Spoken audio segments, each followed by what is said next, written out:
بسم اللہ الرحمن الرحیم۔ السلام علیکم معزز طلباء کرام، آپ سب کیسے ہیں؟ آج ہم نور الانوار کے سبق نمبر 175 کو پڑھیں گے۔ آج کے ہمارے سبق کا عنوان ہے ناسخ کی مشابہت کا تقاضا۔ آج کے ہمارے سبق کی عبارت ورعایت شبہ الناسخ تقتضی سے شروع ہوتی ہے۔ آئیے سب سے پہلے عبارت پڑھ کے اس کا ترجمہ کرتے ہیں، اس کے بعد باقاعدہ سبق کی وضاحت کی طرف بڑھیں گے۔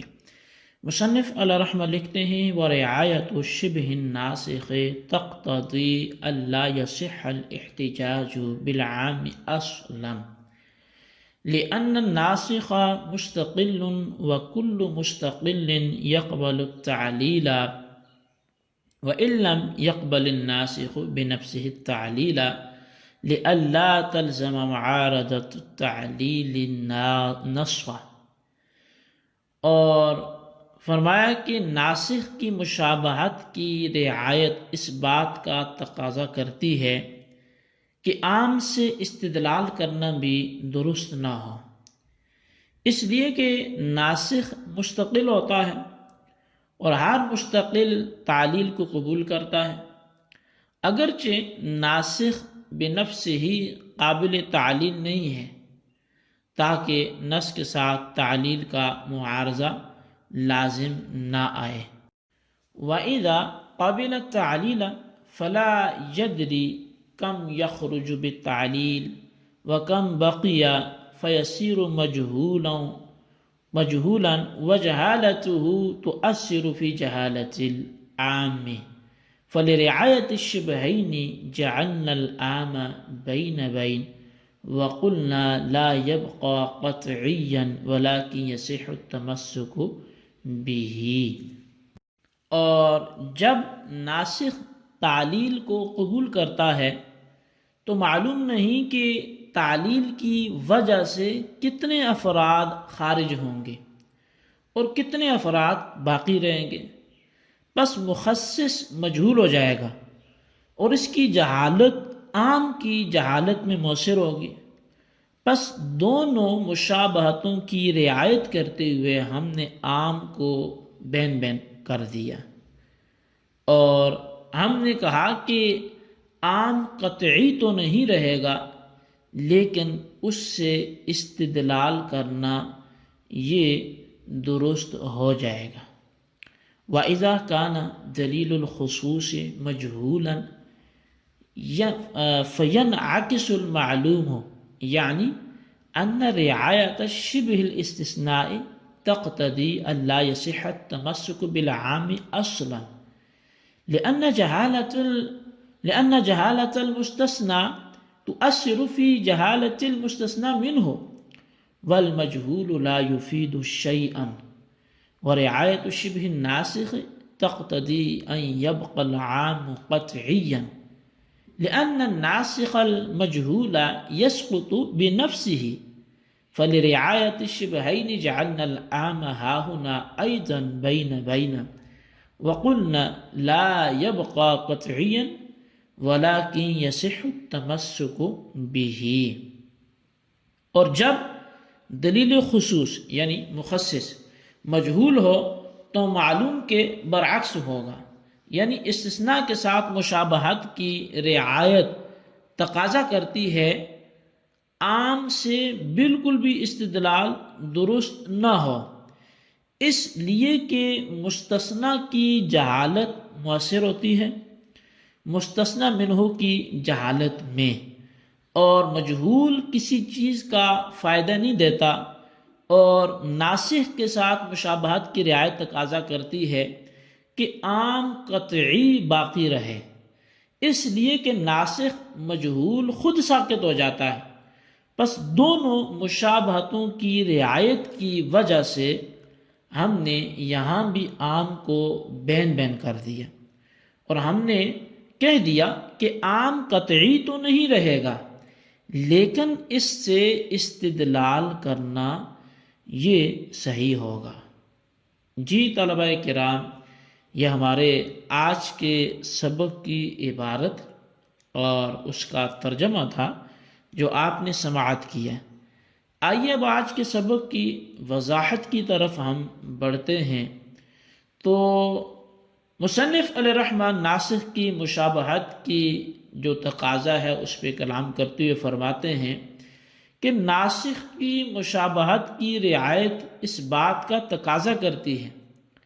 کہ عام سے استدلال کرنا بالکل بھی درست نہیں ہونا چاہیے۔ اب صاحب نور الانوار فرماتے ہیں کہ ناسخ کا صیغہ چونکہ مستقل ہوتا ہے اس لیے وہ استقلال صیغہ کے اعتبار سے تعلیل کو قبول کرتا ہے، لیکن اپنے حکم کے اعتبار سے تعلیل کو قبول نہیں کرتا، کیونکہ ناسخ کا حکم ہے ثبوت کے بعد کسی حکم کو بے اعتبار معارضہ کے اٹھا دینا، اور تعلیل چونکہ نص سے کم تر ہوتی ہے اس لیے تعلیل نص کے معارض نہیں ہو، اور جب تعلیل نص کے معارض نہیں ہو سکتی تو وہ نص کو منسوخ بھی نہیں کر سکتی۔ جو چیز معارض نہیں ہو سکتی تو وہ نص کو منسوخ بھی نہیں کر سکتی، اور جب تعلیل نص کو منسوخ نہیں کر سکتی تو ثابت ہو گیا کہ ناسخ بنفسہ ہی یعنی بے اعتبار حکم کے تعلیل کو قبول نہیں کرتا۔ اسی کو شارح رحمۃ اللہ تعالی علیہ نے فرمایا کہ ناسخ بے اعتبار صیغہ کے یعنی ناسخ صیغے کے اعتبار سے مستقل ہونے کی وجہ سے تعلیل کو قبول کرتا ہے، اگرچہ بنفس ہی تعلیل کو قبول نہیں کرتا، تاکہ تعلیل کا نص کے ساتھ معارضہ لازم نہ آ جائے۔ مولا جیبن رحمۃ اللہ تعالی علیہ نے فرمایا کہ مخصص اگر مجہول ہو تو استثناء کی مشابہت اس بات کا تقاضا کرتی ہے کہ تخصیص کے بعد عام سے بالکل استدلال کرنا یہ درست نہ ہو، کیونکہ مستثنی کی جہالت مستثنی منہ کی جہالت میں مؤثر ہوتی ہے، یعنی مستثنی کے مجہول ہونے سے مستثنی منہ بھی مجہول ہو جاتا ہے، اور مجہول کسی چیز کا فائدہ نہیں دیتا۔ بس اسی طرح مخصص کے مجہول ہونے سے عام جو مخصوص منہ ہے وہ بھی مجہول ہو جائے گا، اور مجہول کسی چیز کا فائدہ نہیں دیتا، لہٰذا تخصیص کے بعد عام بھی مفید حکم نہیں ہوگا، اور اس سے استدلال کرنا درست نہیں ہوگا۔ اور ناسخ کے ساتھ مشابہت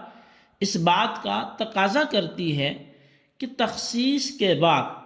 عام کی قطعیت علی حال ہی باقی رہے، کیونکہ ناسخ مجہول خود ساقط ہو جاتا ہے، بس اسی طرح مخصص مجہول بھی خود ساقط ہو جائے گا، اور عام اپنی حالت پر قطعیت پر باقی رہے گا۔ بہرحال مخصص کے مجہول ہونے کی صورت میں استثناء کی مشابہت تقاضا کرتی ہے کہ عام قابل استدلال نہ رہے، اور ناسخ کی مشابہت تقاضا کرتی ہے کہ عام اپنی حالت پر قطعیت پر باقی رہے۔ اب ہم نے دونوں کی مشابہت پر عمل کیا اور عام مخصوص منہ البعض کو بین بین کر دیا، اور یہ کہا کہ عام تخصیص کے بعد قطعی تو نہیں رہتا، البتہ اس سے استدلال کرنا یہ درست ہو جاتا ہے۔ اب مذہب مختار کی مذکورہ دلیل پر ایک اعتراض ہوتا ہے، وہ یہ ہوتا ہے کہ اگر دو قیاسوں کے درمیان تعارض ہو جائے تو مجتہد کو یہ اختیار ہوتا ہے کہ وہ ان میں سے جس قیاس پہ چاہے عمل کرے، دونوں پر عمل کرنا ضروری بھی تو نہیں ہے۔ یہاں بھی قیاس علی الاستثناء اور قیاس علی النسخ کے درمیان تعارض موجود ہے، لہٰذا ان میں سے کسی ایک قیاس پر عمل کرنا مناسب ہے، جیسا کہ دوسرے اور تیسرے مذہب والوں نے ایک ایک قیاس پر عمل کیا ہے، اور دونوں پر عمل کرنا مناسب نہیں ہے جیسا کہ حناف عمل کرتے ہیں۔ تو اب اس کا جواب کیا دیا جائے گا؟ تو حناف کی طرف سے اس کا جواب یہ ہوگا کہ یہ حکم اس قیاس میں ہے یہ حکم اس قیاس میں ہے جو اصول ثلاثہ یعنی کتاب اللہ، سنت رسول اللہ اور اجماع امت سے مستنبط ہو، نہ کہ قیاس شبہی میں جو حجت شرعیہ ہی نہیں ہے اس میں یہ چیز نہیں ہے۔ اور یہاں جو قیاس علی الاستثناء اور قیاس علی النسخ ہے یہ قیاس شبہی ہے، نہ کہ وہ قیاس ہے جو اصول ثلاثہ سے مستنبط ہو۔ تو لہٰذا جس چیز کا جہاں محل ہو وہ اسی میں اچھی لگتی ہے، اس لیے یہ یہاں پر درست نہیں ہوتا کہ ہم جو ہے وہ کسی ایک قیاس پہ عمل کر لیں اور دوسرے کو چھوڑ دیں۔ جی طلبہ کرام، یہ ہمارے آج کے سبق کی عبارت، ترجمہ اور اس کی وضاحت تھی جو آپ نے سماعت کی۔ اس سبق کو اچھی طرح سمجھیں، اس کے خلاصے کو اپنے رجسٹر پر لکھیں، اور بالخصوص اس سوال کا جواب دیں کہ جو مذہب مختار کی دلیل پر ہوتا ہے۔ اللہ تبارک و تعالیٰ سے دعا ہے جو کچھ ہم نے سنا پڑھا اسے یاد رکھنے کی توفیق نصیب فرمائے۔ آمین بجاہ النبی الامین صلی اللہ علیہ وسلم۔